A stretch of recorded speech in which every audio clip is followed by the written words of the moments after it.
Holding us off. Come on.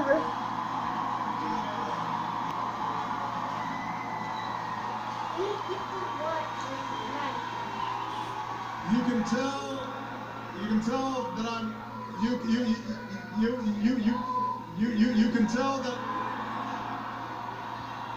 can tell that I'm a lame duck because nobody's following instructions. Everybody have a seat.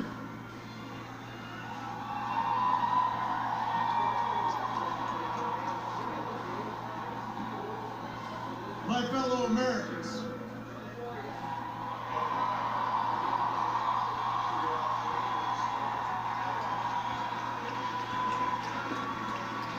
Michelle and I have been so touched by all the well wishes that we've received over the past few weeks. But tonight it's my turn to say thanks. Whether we have seen eye to eye or really agreed at all, my conversations with you, the American people, in living rooms and in schools, in farms, on factory floors, in diners, and on distant military outposts. After they Those know. conversations are what have kept me honest, and kept me inspired, and kept me going. And every day I have learned from you. You made me a better president, and you made me a better man. So I first came to Chicago when I was in my early 20s. And I was still trying to figure out who I was, still searching for a purpose in my life. And it was a neighborhood not far from here where I began working with church groups in the shadows of closed steel mills. It was on these streets where I witnessed the power of faith and the quiet dignity of working people in the face of struggle and loss. I can't do that.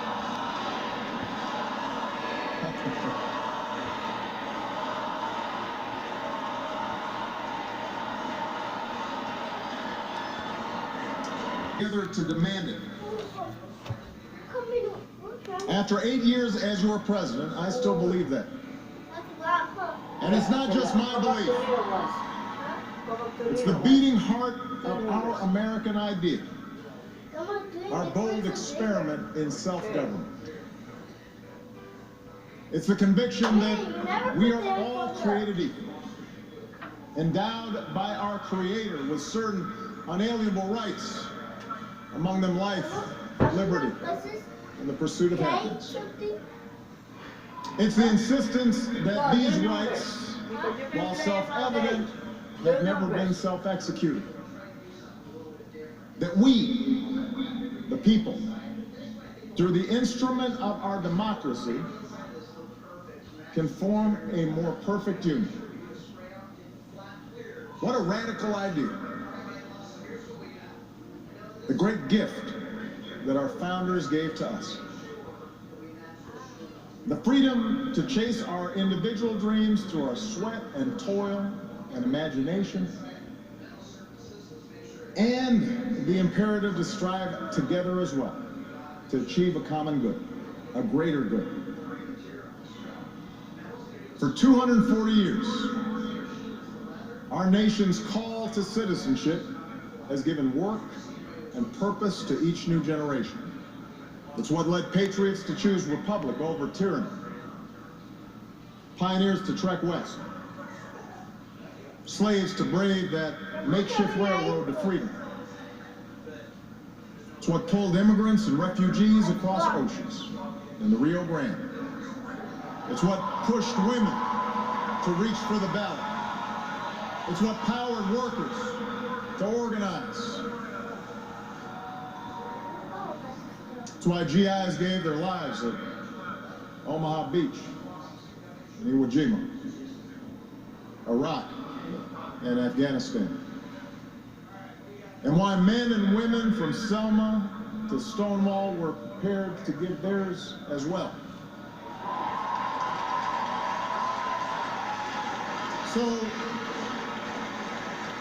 Who was you? So that's what we mean when we say America's exceptional.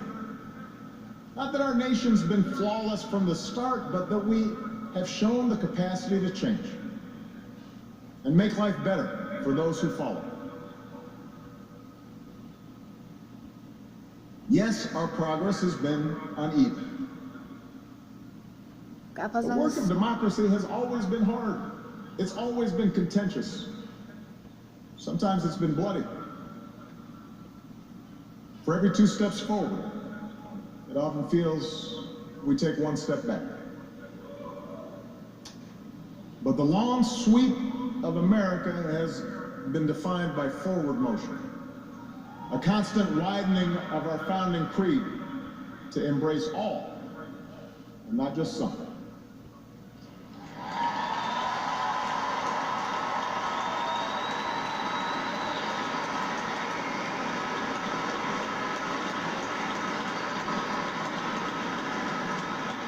If I had told you 8 years ago that America would reverse the Great Recession, reboot our auto industry, and unleash the longest stretch of job creation in our history,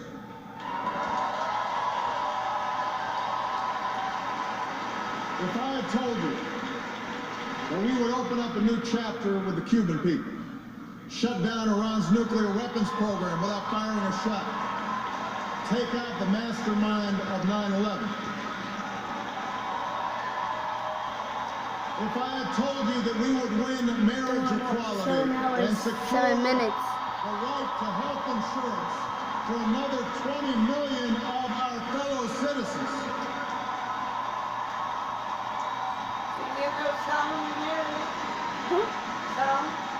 If I had told you all that, you might have said our sights were set a little too high. But that's what we did. That's what you did. You were the change.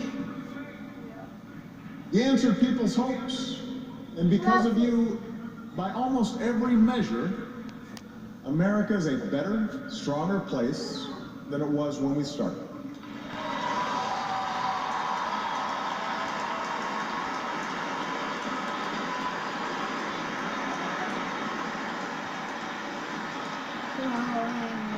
In 10 days, the world will witness a hallmark of our democracy. No. The peaceful transfer of power from one freely elected president to the next.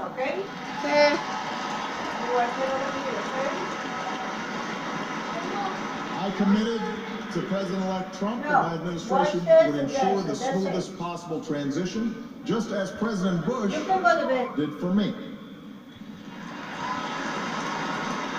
Because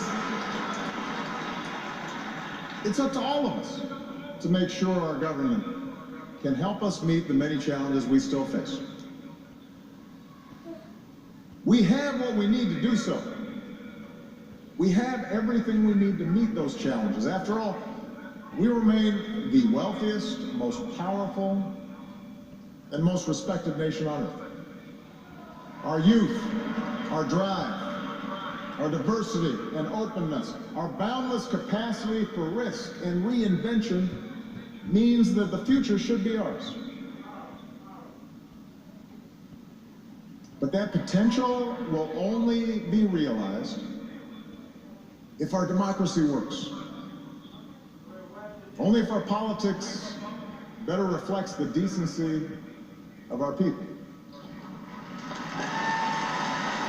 Only if all of us, regardless of party affiliation or particular interests, help restore the sense of common purpose that we so badly need right now.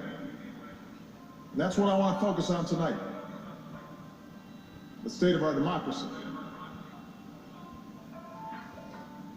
Understand, democracy does not require uniformity. Our founders argued, they quarreled, eventually they compromised, They expected us to do the same. But they knew that democracy does